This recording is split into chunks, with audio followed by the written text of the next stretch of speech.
विद्यार्थी मित्रांनो, आजच्या लेक्चरला आपण टॉटॉलॉजी, कॉन्ट्राडिक्शन आणि कॉन्टिंजन्सी म्हणजे काय असतं ते शिकणार आहोत.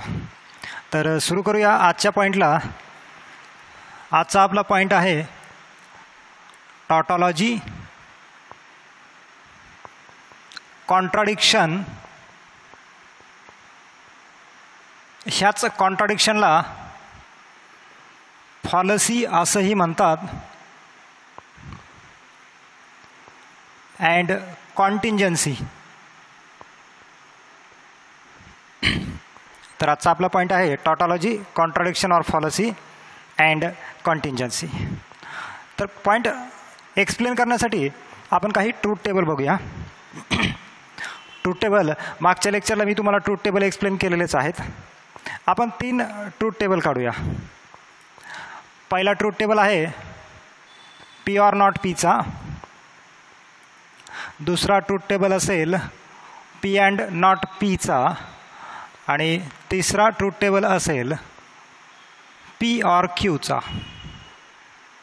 कन्सेप्ट सांगण्याच्या आधी मी तुम्हाला काही ट्रूथ टेबल सांगणार, त्यावरून कन्सेप्ट क्लिअर होईल. तर आपण पहिल्या ट्रूथ टेबलकडे जाऊया. P or not P.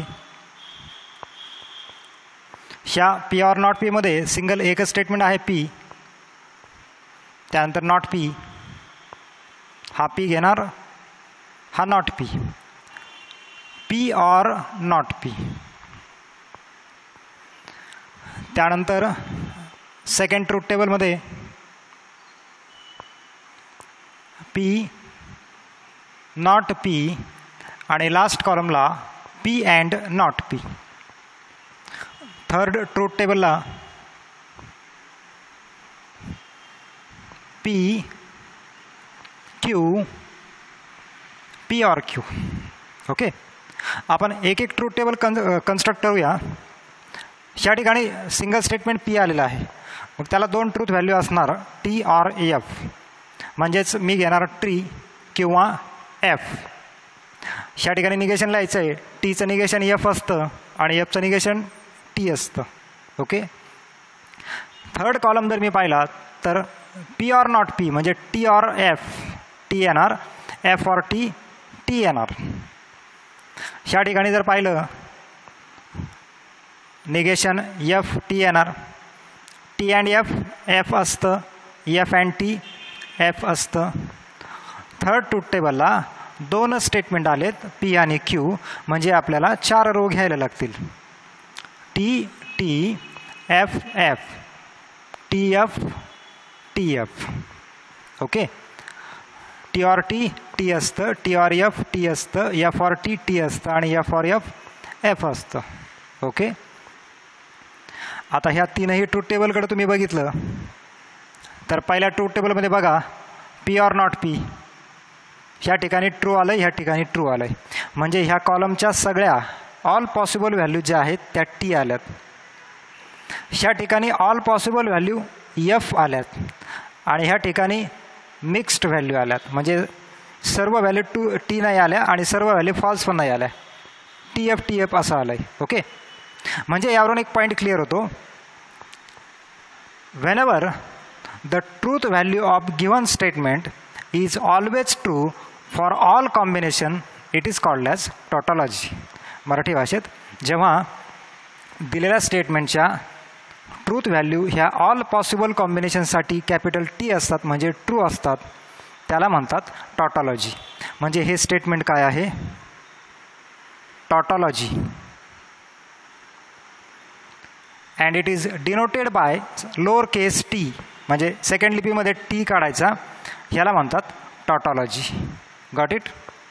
ह्या ट्रूथ टेबलकडे येऊया. ह्याच्या सगळ्या ट्रूथ व्हॅल्यू फॉल्स आहेत. That means whenever the truth value of given statement are always false for all given combination it is called as contradiction or fallacy. It is contradiction or fallacy and it is denoted by lower case c. Small c मध्ये त्याला denote करतात. Got it? And whenever there are the all values are not true or all values are not false, that means the given statement is neither tautology nor contradiction, then it is called as contingency. म्हणजे हे statement काय आहे? Contingency. Got it? अतिशय simple आहे बघा. दिलेल्या स्टेटमेंटमध्ये all truth value जर कॅपिटल टी म्हणजे ट्रू आल्या तर ते टॉटॉलॉजी असतं. ऑल ट्रूथ व्हॅल्यू जर फॉल्स आल्या म्हणजेच एफ आल्या तर ते कॉन्ट्राडिक्शन असतं. आणि व्हॅल्यू जर टॉटॉलॉजी किंवा फॉलसी नाही आल्या तर ते कॉन्टिंजन्सी असतं. Got it?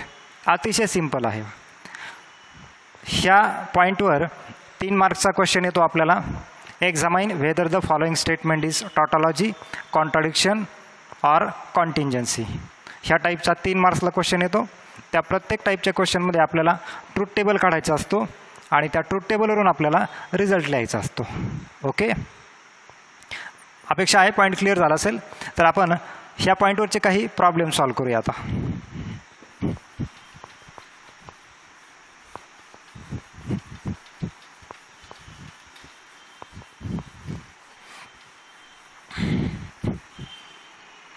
तर क्वेश्चन असा आहे,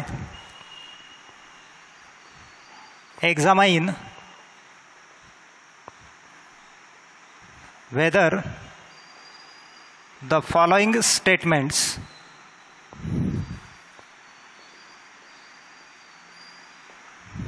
आर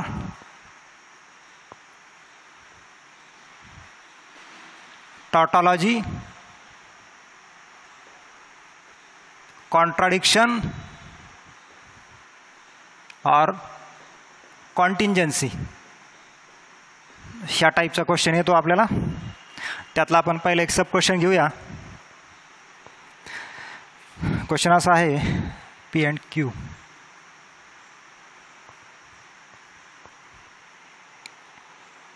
क्यू और पी हे स्टेटमेंट दिलेलं आहे आणि हे टॉटॉलॉजी, कॉन्ट्राडिक्शन और टॉटॉलॉजी, कॉन्ट्राडिक्शन और कॉन्टिंजन्सी आपल्याला व्हेरीफाय करायचं किंवा एक्झामाइन करायचं आहे. तर आपल्याला ट्रूथ टेबल काढायला लागणार. ट्रूथ टेबल प्रिपेअर करताना मागच्या लेक्चरला मी सांगितलेलं आहे, आधी सिंपल स्टेटमेंट घ्यायचे असतात. पी क्यू आर आलेलं नाही ते नाही घेणार. निगेशन कुठल्याही स्टेटमेंटचं आलेलं नाही ते पण नाही घेणार. त्यानंतर लेफ्ट साईडने स्टार्ट करायचं असतं. P and Q, Q or P, आणि नंतर ह्या दोघांचं इम्प्लिकेशन घेणार. Implied by Q or P.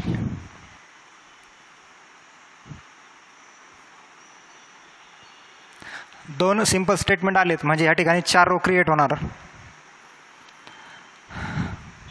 T T F F T F T F.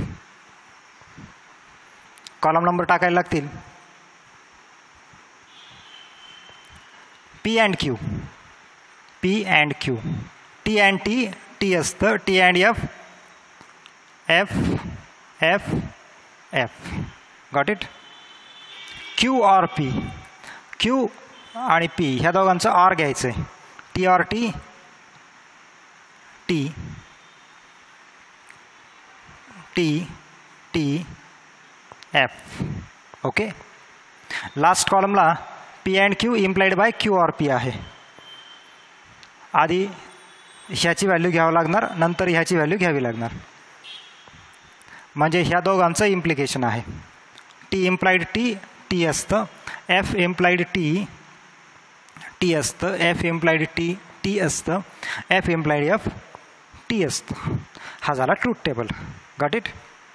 आता आपल्याला रिझल्ट लिहायचा आहे. आपल्याला ह्या स्टेटमेंटची ट्रूथ व्हॅल्यू टॅली करायची होती. आपण जर पाहिलं तर सर्व व्हॅल्यू ट्रू आलेल्या आहेत. म्हणजे दिसतंय की हे स्टेटमेंट टॉटॉलॉजी आहे. आपण रिझल्ट लिहिणार, कारण रिझल्टला 1 मार्क असतो. तर रिझल्ट असा लिहिणार, the truth table shows that all truth values in column 5 are true. Therefore, P and Q implied by Q or P is tautology. हा झाला रिझल्ट. ओके, अतिशय सोपा प्रॉब्लेम आहे, एवढं सॉल्व करायचं. 3 मार्क्सचा क्वेश्चन आहे, 3 मार्क्स मिळून जातात. क्लिअर. त्यानंतर ट्रूथ टेबल काढण्यासाठी एक शॉर्टकट रूल असतो, म्हणजे आपला ट्रूथ टेबल बरोबर आलं की नाही हे आपल्याला टॅली करता येतं. मी मागच्या 2-3 लेक्चरला सांगितलं की 2 सिम्पल स्टेटमेंट असतील तर इथे 4 रो क्रिएट होतात, 3 सिम्पल स्टेटमेंट असतील तर 8 रो क्रिएट होतात, आणि 4 सिम्पल स्टेटमेंट असतील तर 16 म्हणजे 16 रो क्रिएट होतात. तर ते कशा, त्याला एक फॉर्म्युला असतो 2n. हे n म्हणजे काय, नंबर ऑफ सिम्पल स्टेटमेंट असतं. म्हणजे जर 2 सिम्पल स्टेटमेंट असतील 2^4 4 रो क्रिएट होणार. जर 3 सिम्पल स्टेटमेंट असतील तर 2^3 म्हणजे 8 रोज क्रिएट होणार. आणि जर 4 सिम्पल स्टेटमेंट असतील तर 2^4 म्हणजे 16 रो क्रिएट होणार. पुढच्या प्रॉब्लेमला 3 स्टेटमेंट मी सॉल्व करून देतो, पण फॉर्म्युला असा आहे 2n. तर n म्हणजे काय असतं, नंबर ऑफ सिम्पल स्टेटमेंट असतं. ओके, त्यानंतर हे कॉलम किती क्रिएट होणार ह्याला सुद्धा एक फॉर्म्युला असतो, म्हणजे शॉर्टकट आपण लक्षात ठेवू शकतो. पर्टिक्युलर ह्या केसमध्ये 1 2 3 4 5 कॉलम क्रिएट झालेत. ओके, आपला ट्रूथ टेबल बरोबर आला की नाही हे आपल्याला टॅली करता येतं. ह्या ट्रूथ टेबलमध्ये 5 कॉलम झालेत, तर ते कॉलम किती व्हायला पाहिजे, दिलेल्या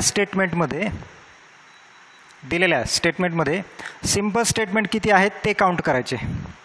पर्टिक्युलर ह्या केसमध्ये सिम्पल स्टेटमेंट आहेत PQ, 2 सिम्पल स्टेटमेंट आहेत, आणि त्या दिलेल्या स्टेटमेंट पॅटर्नमध्ये लॉजिकल कनेक्टिव्ज किती आहेत ते काउंट करायचे. लॉजिकल कनेक्टिव्ह जर मी काउंट केले तर 1 2 3 लॉजिकल कनेक्टिव्ह आलेत. 2 + 3 the number of simple statement plus number of logical connectives is equal to किती आले, 5. म्हणजेच तुमचे 5 कॉलम ह्या ट्रूथ टेबलमध्ये व्हायला पाहिजे, तर तुमचा ट्रूथ टेबल करेक्ट असतो. पुन्हा एकदा रिपीट करतो, कॉलम किती असतात, number of simple statement plus number of connective is equal to total column in the truth table. आणि टोटल रो कशा काउंट करणार, 2 नंबर ऑफ सिम्पल स्टेटमेंट. म्हणजे जर सिम्पल स्टेटमेंट 2 असतील तर 2 4 रो व्हायला पाहिजे. Got it. आता आपण पुढच्या प्रॉब्लेमकडे जाऊया.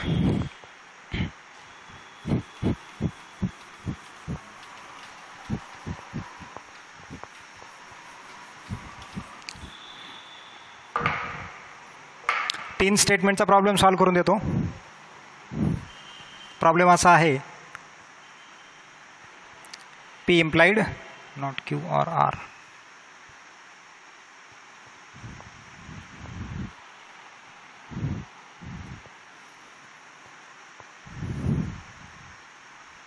By conditional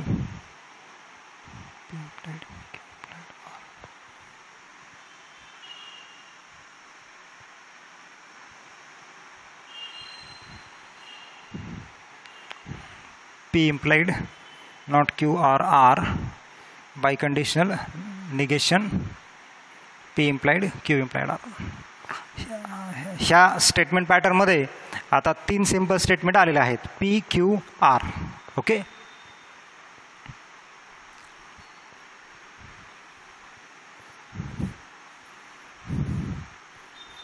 काही वेळापूर्वी सांगितल्याप्रमाणे आता 3 सिम्पल स्टेटमेंट आले म्हणजे तुमचे 8 रो क्रिएट होणार.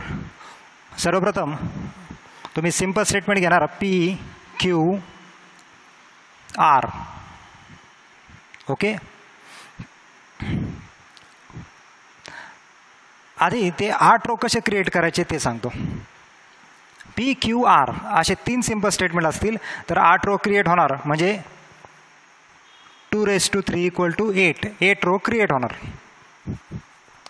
मग त्या 8 रो घेताना फर्स्ट पी स्टेटमेंटला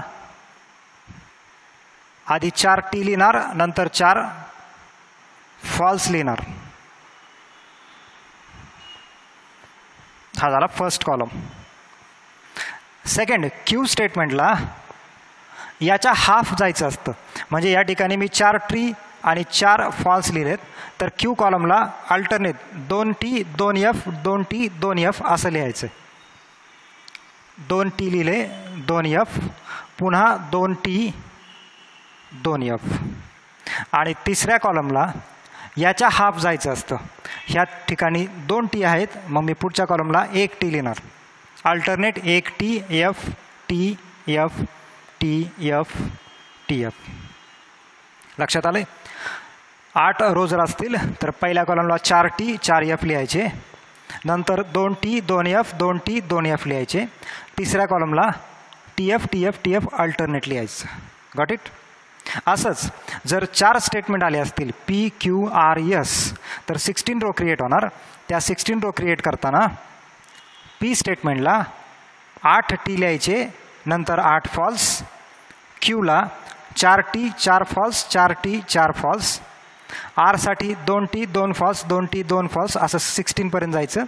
आणि यस स्टेटमेंटसाठी अल्टरनेट टी एफ लिहित जायचं. Got it? आता पुढच्या कॉलमकडे जाऊया.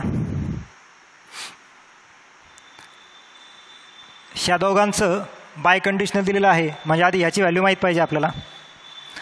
हे कॅल्क्युलेट करताना आपल्याला याची व्हॅल्यू काढायला लागणार. हे कॅल्क्युलेट करताना इथे नॉट क्यू आलेला आहे, म्हणजे आधी इथे नॉट क्यू घ्यावा लागणार. नॉट क्यू ह्या क्यूच्या reverse value F F T T F F T T. Okay. आता ह्या नॉट क्यू और आरची व्हॅल्यू मी कॅल्क्युलेट करणार. कॉलम नंबर 5 नॉट क्यू और आर, टी और एफ टी, एफ और F F T T T. Okay. ह्या ब्रॅकेटची व्हॅल्यू मिळाली. आता पीचं आणि ह्या ब्रॅकेटचं इम्प्लिकेशन घ्यायला लागणार. मग मी घेणार पी नॉट क्यू और आर. Column number 6. हा पी इथे आहे आणि नॉट क्यू और आर इथे आहे, म्हणजे ह्या 2 कॉलमचं इम्प्लिकेशन घ्यायचं आहे. T implied T T T implied F F T implied T T T implied T T F implied T T F implied F T F implied T T F implied T T. Okay. म्हणजे आता ह्या ब्रॅकेटची value आपल्याला मिळाली आहे. आता ह्या ब्रॅकेटकडे जायचं आहे. हे कॅल्क्युलेट करताना आधी तुम्हाला क्यू इम्प्लाइड आरची व्हॅल्यू काढायला लागणार. Column number 7 Q implied R, T implied T T T implied F F F T T F implied F T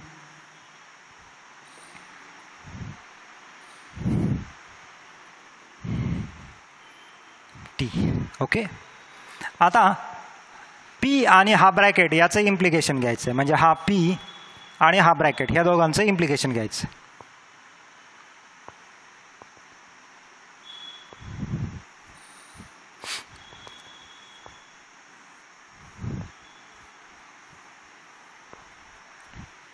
हा पी इथे आहे, हा क्यू इम्प्लाइड आर इथे आहे. T implied T T T implied F F T implied T T हा T implied T T F implied T T F implied F T F implied T T F implied T T. Got it? आता ह्या ब्रॅकेटचं negation पण दिलेलं आहे, ते negation पण घ्यायला लागणार. Negation of P implied Q implied R, म्हणजे हा जो ब्रॅकेट दिलेला आहे याचं निगेशन घ्यायचं आहे. F T F F F F आणि last कॉलमला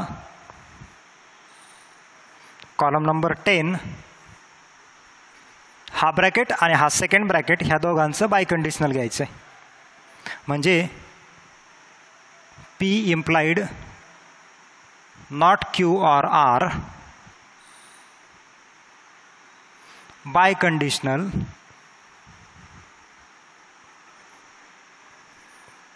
negation of P implied Q implied R. म्हणजेच ह्याची व्हॅल्यू बघा कुठल्या कॉलमला आहे, कॉलम नंबर 8ला, आणि याची व्हॅल्यू कुठे आहे, सॉरी ही व्हॅल्यू कॉलम नंबरला 6ला आहे. हा फर्स्ट ब्रॅकेट आहे कॉलम नंबर 6ला आणि ही व्हॅल्यू कुठे आहे कॉलम नंबर 9ला. म्हणजे याचा अर्थ कॉलम नंबर 6 आणि कॉलम नंबर 9 ह्या दोघांचं बाय कंडिशनल घ्यायचं आहे. Column number 6 T biconditional F F F biconditional T F TF F TF F TF F F TF F TF F. म्हणजेच तुम्ही कॉलम नंबर 10च्या आता value जर पाहिल्या सर्व व्हॅल्यू तर ह्या काय आल्यात, फॉल्स आल्यात. म्हणजेच हे स्टेटमेंट काय असणार आहे, it is a contradiction or it is a fallacy. लक्षात आलं आहे? अतिशय सिंपल आहे, फक्त तुमचे ट्रूथ टेबल क्लिअर पाहिजे. ओके, फायनली रिझल्ट लिहिणार. Truth table shows that all truth values in column 10 are F. Therefore, given statement is contradiction. Given statement is contradiction. लक्षात आलंय? पॉइंट क्लिअर झाले असेल अशी अपेक्षा करतो.